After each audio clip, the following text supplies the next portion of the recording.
Thank you very much, Honorable Gakuya. Sorry, the clergy led by our host, Dr. Mairori, His Excellency the President, His Excellency William Samoei Ruto, and all Christians. Bwana Yesu asifiwe. Bwana Yesu asifiwe tena. Hawa wameongea mbele wamesema ya kwamba watarudi hapa AIC tena. And I want to say and confirm, this is not a chorus that we have rehearsed. Because I was to say the same.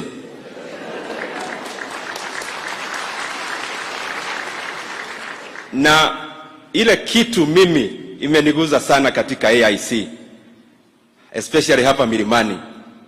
I'm an Anglican, I go to All Saints, and of course the other places in Kiharu. But I want to laud the kind of praise and worship and choir that is in this AIC Milimani.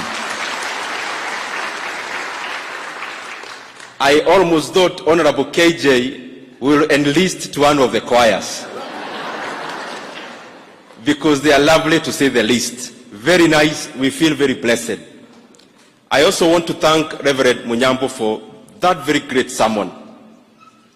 It has talked to all of us, and the beauty is that as the Christians of AIC Milimani are very much aware, it is not a service that you expected His Excellency to be here today. And therefore the sermon is a sermon ni sisi tumeipata, haijakuwa prepared because we were coming. And I think that is how God speaks to people. Lakini uniruhusu kidogo Reverend Munyambo, kwa sababu I've seen the way God has blessed you in terms of giving sermons in a manner that is captivating. Allow me also to give a rejoinder a little bit. First of all, to thank you, because when you compared the Philistines and the Israelites, mimi niliona where I was seated with His Excellency, it is the place you pointed as Israel.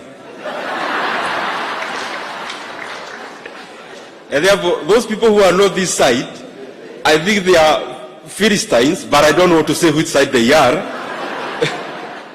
I also don't want to say that the preacher could be seated on that side also. Lakini pia hapo umetusomea kitambu na wakakuja na the king said that whoever the party that you read about the daughter, na wakakubaliana maneno mingi. Wakakubaliana na nikaona kuna watu wanaanza kucheka already. Mimi nimejaribu kutafuta, pengine utanionyesha pahali ilisemekana no payment of taxes. But I'll keep searching. So I really want to thank you very much for that great sermon. Mimi yangu ni machache. You know, His Excellency the President, you are my friend.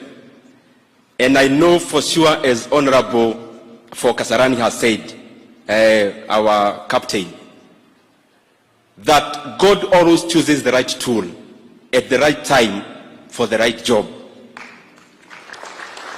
And I can confirm, and I don't want to chest dump, I'm just saying it in humility, that having known the kind of challenges in our country, and having known the character of the person leading our country, it is clear that God knew the kind of turbulence you are going to face, but He also knew that He has the right tool for the job.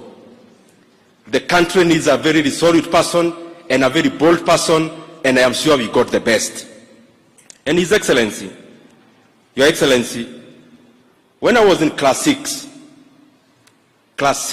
in primary school, I have an uncle who is still there even now, who was doing some businesses here in Nairobi. And he used to visit us in Muranga in a yellow KUI, a vehicle, the only vehicle any of my uncle had. KUI 216. And when I was in class 6, because my uncle was this well-built people, and of course with the public opinion, and that time when we were in class 6, you know that the pinnacle of making it, number one is of course to have a vehicle, and if possible, a public opinion. Mimi nikaita baraza kwetu nyumbani. And I told my mother and my father, this familia yetu, yule mtu abaye na I look up to is my uncle, because he has a vehicle. Na mimi nikisoma historia ya my uncle, hajasoma sana. So mimi nikaambia my mother and my father, since I want to be rich, and my uncle is rich, and my uncle didn't go to school, mimi wacha nianze biashara saa hii, kwa sababu naona sio masomo peke yake. And I started, by the way, a kiosk. My father was understanding.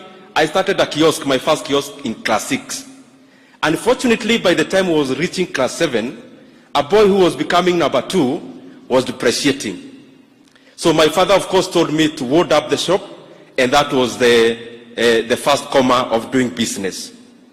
So my father realized I had an ambition. Na kuna ile kitu ilikuwa inanifurahisha ya kuwa na duka. But he also realized that he had a divine responsibility to raise up a son. And therefore, whatever was fashionable to me then, whatever was good to me then, my father had to make it become a postponement. He had to tell me, yes, it is good, but it's not the right time. Na akaniambia maneno ya biashara kwanza ikwame. His Excellency the President, God has made you the President of Kenya, but also the father of our nation, Kenya. At such a time like this, our country does not need populism, and especially irresponsible populism. My father would have told me, kijana yangu nakupenda, wewe fanya biashara. But he had a divine role, not just to please me, but to do what is right for my future. Mr. President, you came to a country where our public debt is 9 trillion Kenya shillings. You came to a country where inflation was almost going to double digit. You came to a country where much of the workforce, the able workforce, 36% of those who are qualified to work have no jobs. You came to a country where we are not even able to feed ourselves. Mr. President, you had a choice to make us continue in bliss and enjoying ourselves in oblivion, or make the hard choice, make us tighten the belt now for us to have long-term stability in the future. And I am glad that is the route you have taken.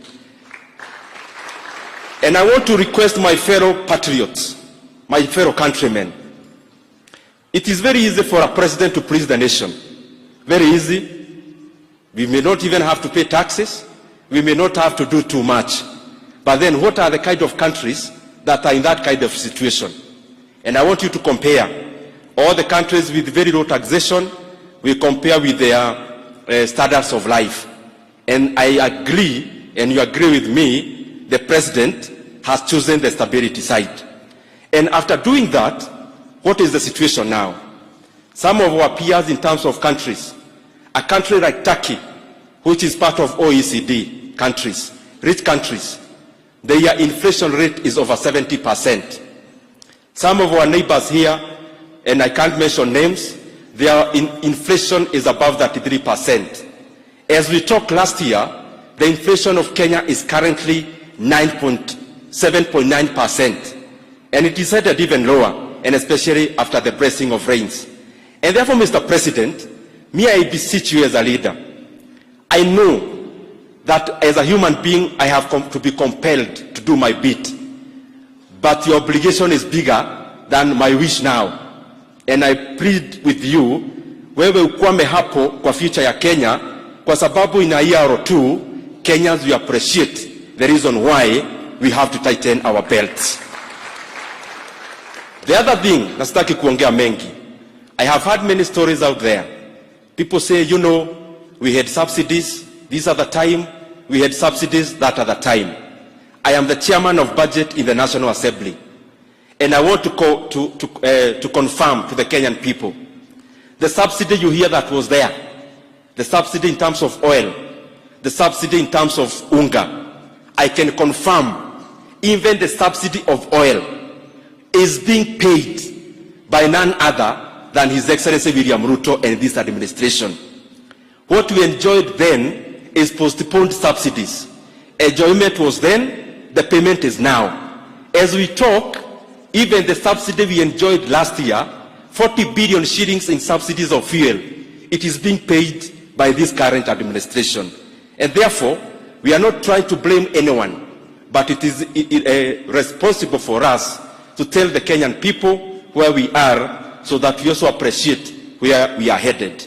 Na mimi niko na uhakika ya kwamba Kenya and all of us will appreciate where we are headed. Ya mwisho, His Excellency the President, you know, one of the major issues in our country is something called inequality, where the gap between the people who have and the people who don't have is too wide. And Mr. President, the only tool that bridges the gap of inequality, the only fair tool of redistribution is education. The other fair tool of redistribution is making sure the population, from those who have to those who don't have, are healthy. Mr. President, you need resources for all of us to go to school. Even the child of a person like me being brought up when I was young. Mr. President, we have to avail these resources to you so that even the child of a poor person can go to the school of their choice. And I am sure you are already doing that. That a third of our budget is going to education, and especially to the education of the people who would otherwise not afford education. And I allowed you also lastly, because of the reforms you are doing in the higher education.